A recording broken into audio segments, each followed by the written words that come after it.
जिसको पास करने के लिए वह ग्रेजुएट व पोस्ट ग्रेजुएट छात्र नाली तक में उतर। Hi friends, I am advocate Saket Gupta. स्वर्गीय श्री गोपाल कृष्ण गोखले जी ने शिक्षा को मानव के जीवन का एक महत्वपूर्ण अंग माना है, परंतु हम इस बात को नहीं समझ पाए। शायद अनपढ़ लोग या फिर कम पढ़े लिखे लोगों से राजनीतिक चमक बनाने में बहुत ज्यादा सहायता मिलती है। शायद उनको बहुत जल्दी से बहलाया व फुसलाया जा सकता है। इसी कारणवश शिक्षा के महत्व को समझते हुए भी हमने उस पर कोई ठोस कदम कभी नहीं उठाया। वर्ष 2009 20 जुलाई 2009 में एक बिल राज्यसभा में प्रस्तुत किया गया, जिसको पास भी किया गया, जिसके तहत कहा गया कि प्रत्येक भारतीय बच्चे को 6 वर्ष से लेकर 14 वर्ष तक के बीच में उसकी बेसिक शिक्षा पूर्ण होनी मुफ्त व अनिवार्य रहेगी। इसी बिल के साथ साथ भारत विश्व का 135वां देश बन गया जहां पर शिक्षा को अनिवार्य रूप दिया गया। यह एक्ट जम्मू एंड कश्मीर के अलावा राजस्थान भी एक ऐसा राज्य रहा जहां पर यह 1 अप्रैल 2010 से लागू नहीं हुआ। 31 मार्च 2011 लगभग 1 वर्ष कंप्लीट होने के बाद राजस्थान ने इस एक्ट को अपने राज्य में लागू किया। शिक्षा एक कॉन्स्टिट्यूशनल राइट भी है। जी हां, भारत का संविधान भी कहता है कि प्रत्येक भारतीय बच्चे को पढ़ने का अधिकार है। RTE right to education act 2009 का सेक्शन 3 जहां पर कहता है कि शिक्षा मुफ्त व अनिवार्य आप सभी को दी जाएगी जिनकी आयु 6 वर्ष से 14 वर्ष तक है। एक रूल यह भी आता है जिसमें कहा गया है कि कक्षा 8 तक के किसी भी छात्र को फेल नहीं किया जाएगा। वह उस योग्य है या नहीं है, यह बात बिल्कुल नहीं देखी जाएगी, उसको पास कर दिया जाएगा। जी हां, कक्षा 8 तक के बच्चों को किसी भी, चाहे वह किसी भी योग्य नहीं है, वह आ लिखना जानता हो या ना जानता हो, उसको कक्षा 8 में फिर भी उत्तीर्ण कर दिया जाएगा, क्योंकि यह उसका अधिकार है। यह एक्ट कितना इफेक्टिव है उस बच्चे के जीवन पे, उस बच्चे के साथ साथ उस परिवार के जीवन पे, उस परिवार के साथ एक समाज में और इस देश में क्या एक मैसेज देता है। जिस बच्चे को मालूम है कि उसको पास हो जाना है, वह पढ़ाई क्यों करेगा? यह मेरा मानना नहीं है, यह उन बच्चों का स्वयं मानना है और वह इस बात को स्वीकार भी करते हैं। बच्चे विद्यालय में यदि कोई टीचर डराता भी है कि तुझे फेल कर दूंगा, तो वह बच्चा बोलता है आप हमें फेल ही नहीं कर सकते हैं सर, आप हमें फेल नहीं कर सकते हैं मैडम, क्योंकि उसको मालूम है कि यह उसका अधिकार बन गया है कि कक्षा 8 तक उसको उत्तीर्ण किया जाएगा। वह बच्चा पढ़ाई नहीं करता है, वह बच्चा स्वयं इस बात को स्वीकार करते हुए कहता है कि मैडम मैं पढ़ के करूंगा क्या, मुझे पास तो फिर भी हो जाना है, मैं मेहनत क्यों करूं। जिस बच्चे को पढ़ना लिखना होता है वह बच्चा पढ़ाई लिखाई छोड़कर बाल मजदूरी में चला जाता है, क्योंकि उसको पता है मैं विद्यालय में जाऊं या ना जाऊं, कक्षा 8 तक की मार्कशीट मेरे पास आएगी जिसमें लिखा होगा पास, तो वह बच्चा बाल मजदूरी करता है। कई बार उसके परिवार की स्थिति ऐसी होती है कि उसको बाल मजदूरी करना उसके लिए आवश्यक होता है, उसकी मजबूरी होती है, लेकिन क्या वह ऐसा करके, जहां सरकार उसको फ्री में खाना भी प्रोवाइड कराती है, फ्री में बुक्स उनको प्रोवाइड कराई जाती है, फ्री में ड्रेस भी प्रोवाइड कराई जाती है, उसके पश्चात भी यदि वह बच्चा पढ़ाई नहीं कर रहा है तो इतनी सारी फैसिलिटीज का क्या फायदा। डॉक्टर भीमराव अंबेडकर जी ने कुछ समाज के लोगों को, उनके बच्चों को एक अधिकार दिया शिक्षा करने का। क्या यही आप अधिकार का प्रयोग कर रहे हैं कि हम लोगों को विद्यालय नहीं जाना है, हमको सिर्फ अपनी 8 क्लास तक की पास की मार्कशीट प्राप्त करनी है। वही बच्चा जिसको पता है जिसको पास हो जाना है, वह गलत रास्तों पर चलने लगता है। घर से बाहर निकलने के बाद विद्यालय का नाम लेकर कहीं और चला जाता है, जहां पर बाल मजदूरी भी कर सकता है। वह बाल मजदूरी के पश्चात उसको प्राप्त हुआ पैसा का वह क्या प्रयोग करता है कोई नहीं जानता। वह गलत गलत नशे भी करने लगता है। कुछ छात्र, कुछ बच्चे थोड़े बड़े होने के पश्चात वेटर का काम भी करने लगते हैं। कुछ की नॉलेज अच्छी होती है तो वह डीजे भी बजाने लगते हैं। उन बच्चों का कहना है कि हम पढ़ाई क्यों करें। पढ़ने के बाद हम लोगों को पैसा ही कमाना है, तो पैसा तो हम कमा ही रहे हैं। हम लोग मजदूरी करते हैं, हम वेटर का काम करते हैं, या हम कोई भी कार्य कर रहे हैं, उसके पश्चात भी हम लोगों को पैसा प्राप्त हो रहा है, तो हम शिक्षा करके अपना समय क्यों बर्बाद करें। यह मानना है उन सभी बच्चों का जिनको हम लोग यह फैसिलिटी प्रोवाइड करा रहे हैं। टीचर भी इन बातों को देखते हुए लापरवाही दिखाते हैं तथा बच्चों के साथ हार्डवर्क नहीं करते। और कुछ सीएजी की रिपोर्ट के मुताबिक 20% अध्यापक ऐसे हैं जो योग्यता ही नहीं रखते हैं बच्चों को पढ़ाने की। दिसंबर 2014, जी हां, दिसंबर 2014 में लोकसभा में स्मृति ईरानी जी ने बताया था कि भारत के लगभग 5000 पद खाली है जहां पर टीचर की आवश्यकता है। टीचर वहां पर है ही नहीं, और जो टीचर है वह 20% ऐसे हैं जो सीएजी की रिपोर्ट के मुताबिक वह योग्य ही नहीं है बच्चों को पढ़ाने के। जहां पर देखा जाए तो लगभग 29% ऐसे विद्यालय है जहां पर मैथ्स और साइंस जैसे सब्जेक्ट के टीचर ही नहीं है। लगभग ऐसा माना जाता है कि 5 में से मात्र एक लगभग कुछ हद तक ट्रेंड टीचर है, अदरवाइज सभी टीचर अनट्रेंड है। जब यही बच्चे आगे जाकर कक्षा 10 में एग्जाम देते हैं तो कई बार देखा गया है कि यही छात्र मोस्टली होते हैं जो या तो उत्तीर्ण नहीं कर पाते हैं, पास नहीं हो पाते हैं, या फिर बहुत ही कम मार्क्स से पास हो पाते हैं। शर्मिंदगी से, समाज के डर से, बदनामी से बचने के लिए इनमें से ही कुछ छात्र हो सकता है सुसाइड भी कर लेते हो। लेकिन इस बात से राजनीति करने वाले लोगों को कोई मतलब नहीं है कि हमारे शिक्षा का स्तर किस हद तक गिर चुका है कि उनकी इस लापरवाही की वजह से कुछ छात्रों को कक्षा 10 के एग्जाम के बाद सुसाइड भी करना पड़ता है। कभी कभी कुछ छात्र गलती से या तो चीटिंग कर या फिर एग्जाम में गाने लिखकर जो क्वेश्चन पेपर आया है उसी क्वेश्चन पेपर को कॉपी पेस्ट कर या फिर नकल करके किसी भी प्रकार से कभी कभी वह छात्र पास भी हो जाते हैं। वह छात्र कैसे पास हो जाते हैं? जिन छात्रों ने क्वेश्चन पेपर में गाने लिखे हैं, जिन्होंने क्वेश्चन पेपर को ही कॉपी पेस्ट कर दिया है, वह पास इस वजह से हो जाते हैं क्योंकि कॉपी चेकिंग करने वाले टीचर भी अयोग्य है। जी हां, यदि वह छात्र किसी वजह से उत्तीर्ण हो भी जाए और पास होने के बाद वह अपना नाम पढ़े लिखे बेरोजगार में लिखवा देता है, लेकिन योग्यता जीरो योग्यता होने के बाद भी जब समाज में, हमारे देश में यह एक समस्या आती है, खड़ी होती है कि देश में बेरोजगार कितने लोग हैं, तो वह भी अपना नाम उसमें लिखवा लेता है। लेकिन उस बेरोजगारी में क्या वह योग्यता रखता है उस कक्षा के उत्तीर्ण होने की, जिस कक्षा के उत्तीर्ण होने की मार्कशीट वह दिखाकर अपने आप को पढ़ा लिखा बेरोजगार बता रहा है। यही छात्र आगे जाकर सोर्स के दम पर, पैसों के दम पर, किस्मत पर या फिर रिजर्वेशन के बेस पर नौकरी भी प्राप्त कर लेते हैं। लेकिन उस नौकरी में वह करेगा क्या जहां पर उसका मानसिक विकास बिल्कुल नहीं हुआ है, सही गलत की पहचान वह नहीं कर सकता है, मैच्योरिटी लेवल 0 है। वह उस कंपनी में जहां पर उसको नौकरी मिली है वह क्या कार्य करेगा, जिस ऑफिस में उसको जॉब मिली है वह वहां पे काम क्या करेगा। योग्यता के हिसाब से हर एक इंडस्ट्री चाहती है कि मेरे पास काम करने वाला प्रत्येक व्यक्ति कम से कम 2 से 3 व्यक्ति का काम पूरा करके मुझको दे, लेकिन वह खुद एक व्यक्ति का कार्य पूरा नहीं कर सकता है क्योंकि उसकी योग्यता इतनी नहीं है, तो वह 2 से 3 व्यक्तियों का कार्य उस कंपनी के मालिक को कैसे कर दे।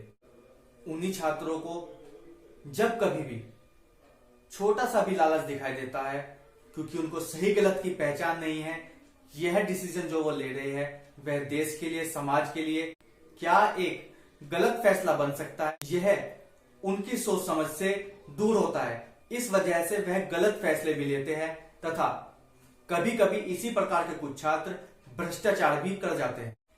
इसी के बाद गवर्नमेंट ने सोचा कि शायद प्रॉब्लम यही है कि बच्चा स्कूल नहीं आ रहा है, इसलिए गवर्नमेंट ने इस बात पर ध्यान नहीं दिया है कि एजुकेशन सिस्टम कितना गलत है। उसने इस बात को ध्यान ना देते हुए गवर्नमेंट ने एक डिसीजन लिया मिड डे मील।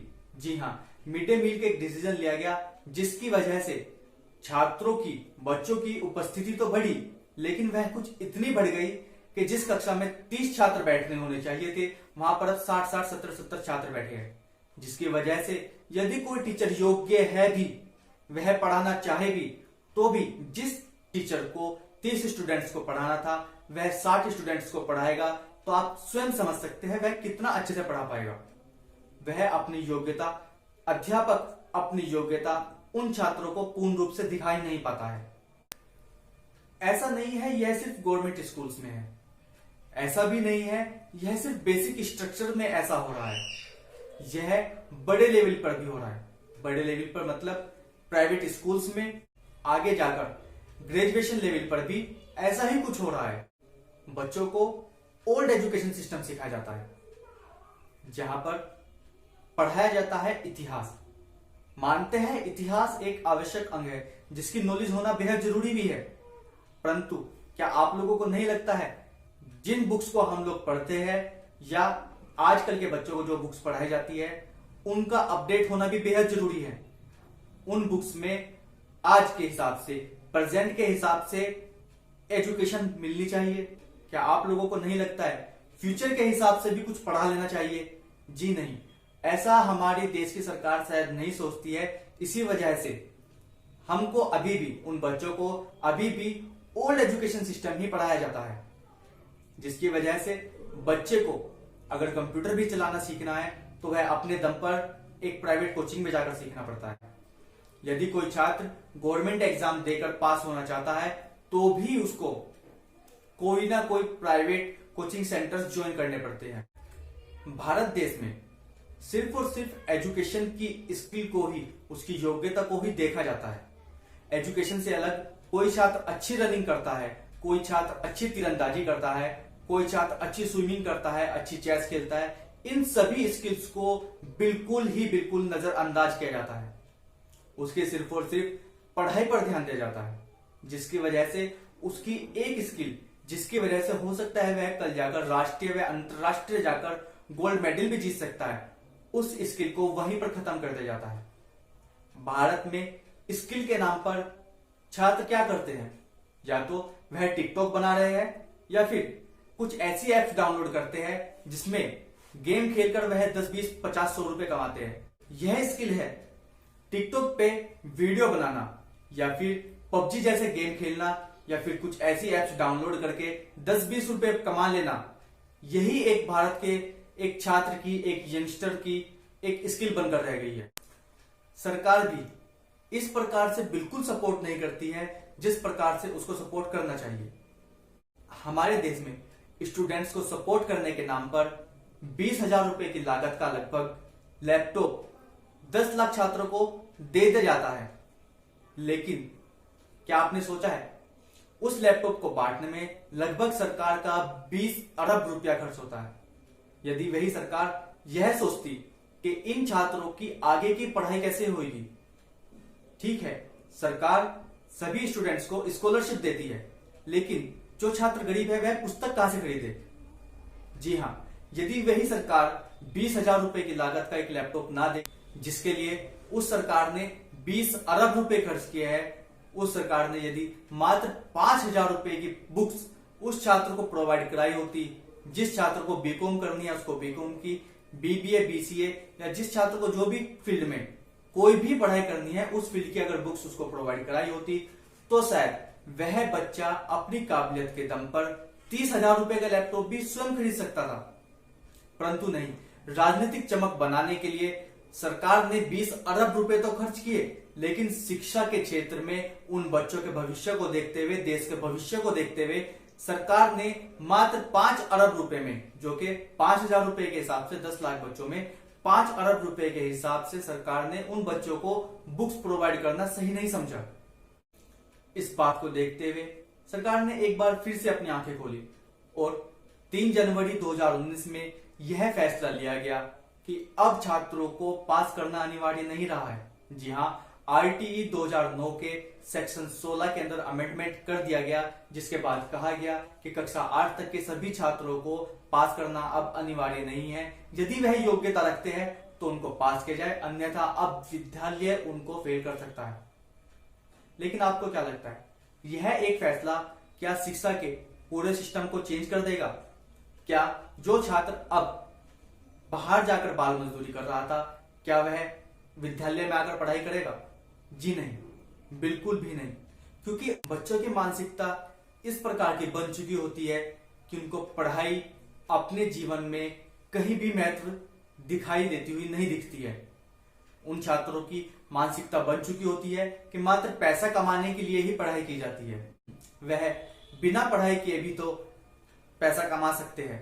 उन छात्रों को लगता है यदि कोई कंपटीशन किया जाता है, इस आर्ट के कंपटीशन में, साइंस, मैथ, फिजिक्स, केमिस्ट्री, किसी भी कंपटीशन में यदि आप जीतते हैं तो आपको सर्टिफिकेट दिया जाएगा। तो वह छात्र कहते हैं सर्टिफिकेट का हमको क्या करना है, यह सर्टिफिकेट क्या होता है, हमको इसकी जरूरत नहीं है, आप यह बताइए हमको बिस्किट या नमकीन मिलेगी क्या? उन छात्रों की मानसिकता बचपन से ही ऐसी बना दी जाती है। उनको पढ़ने के लिए भी लालच दिया जाता है, जिसकी वजह से वह लालच की तरफ तो ध्यान देते हैं लेकिन पढ़ाई की तरफ बिल्कुल भी ध्यान नहीं देते हैं। जब वह छात्र बाहर काम कर थोड़ा सा पैसा कमा लेता है तो कुछ समय के पश्चात उसको वह काम करना अजीब लगता है। उसको वेटर का काम करना, उसको डीजे का काम करना अजीब लगने लगता है। वह काम छोड़ देता है। वह ऊंची नीची पैंट पहनकर, लंबे छोटे बाल कटिंग करवाकर, उनमें कलर करवाकर, रंग बिरंगे टैटूज बनवाकर गर्ल्स हॉस्टल के बाहर, गर्ल्स स्कूल्स के बाहर जाकर लड़कियों के साथ छेड़खानी करते हैं। क्यों? क्योंकि उनकी मानसिकता ही इतनी है, वह नहीं पहचान पाते हैं, वह यह नहीं समझ पाते हैं कि वह क्या कार्य कर रहे हैं। यही बच्चे आगे जाकर अपने माँ बाप को भी परेशान करते हैं। पेरेंट्स स्कूल में आकर कहते हैं कि सर देखेगा, इसने को हमने आपके पास भेजा था पढ़ाने के लिए, लेकिन यह कुछ भी नहीं पढ़ा लिखा, आवारागर्दी करता है, लड़कियों के साथ छेड़खानी करता है, सुबह शाम इसकी शिकायतें घर पर आती रहती है, हम इसका क्या करें? यह छात्र, आप खुद सोचिए, देश का कितना उज्जवल भविष्य बनाएंगे। डॉक्टर भीमराव रामजी अंबेडकर जी ने शिक्षा का अधिकार सभी को दिया, परंतु क्या आप लोगों को नहीं लगता है वह शिक्षा का अधिकार जो सभी छात्रों को दिया गया है, कुछ छात्र उसका गलत प्रयोग कर रहे हैं। वह उनकी मानसिकता इस प्रकार की हो जाती है, वह अपने आप को गलत भी स्वीकार नहीं करते हैं। वह सिर्फ और सिर्फ बाबा भीमराव रामजी अंबेडकर जी के नाम पर गलत गलत बयान देते हैं। उनको यह भी नहीं मालूम है कि भारत का संविधान क्या कहता है, परंतु उनको सिर्फ इतना मालूम है कि हम लोगों को इसका गलत प्रयोग कैसे करना है। जो छात्र विद्यालय नहीं जाता है, विद्यालय जाता है तो पढ़ाई नहीं करता है, पढ़ता है तो पास भी नहीं हो पाता है, पास अगर हो जाता है तो सिर्फ और सिर्फ मिड डे मील की वजह से ही स्कूल जाता था, जिस वजह से टीचर ने अगर उसको जबरदस्ती पढ़ाया तो वह पास हो गया। आगे जाकर जो नकल कर पास होता है, चीटिंग करके पास होता है, रिजर्वेशन के बेस पर जिसको नौकरी भी मिल जाती है, लेकिन काबिलियत वह कुछ भी नहीं रखता, वह लोग इस अधिकार को, शिक्षा के इस अधिकार का गलत ही तो प्रयोग कर रहे हैं। इसकी वजह से जो लोग काबिल है, जो छात्र मात्र 10 नंबर ला रहा है उसको तो जॉब मिल गई, लेकिन जिसने एक्चुअल में पढ़ाई की थी, पढ़ाई करने के बाद जो 50 नंबर भी लेकर आया है, उसको आगे बढ़ने का मौका नहीं मिल पाता है। मैं ये नहीं कह रहा हूं रिजर्वेशन गलत है, परंतु क्या आप लोगों को नहीं लगता है कि रिजर्वेशन का किस प्रकार से गलत प्रयोग किया जा रहा है?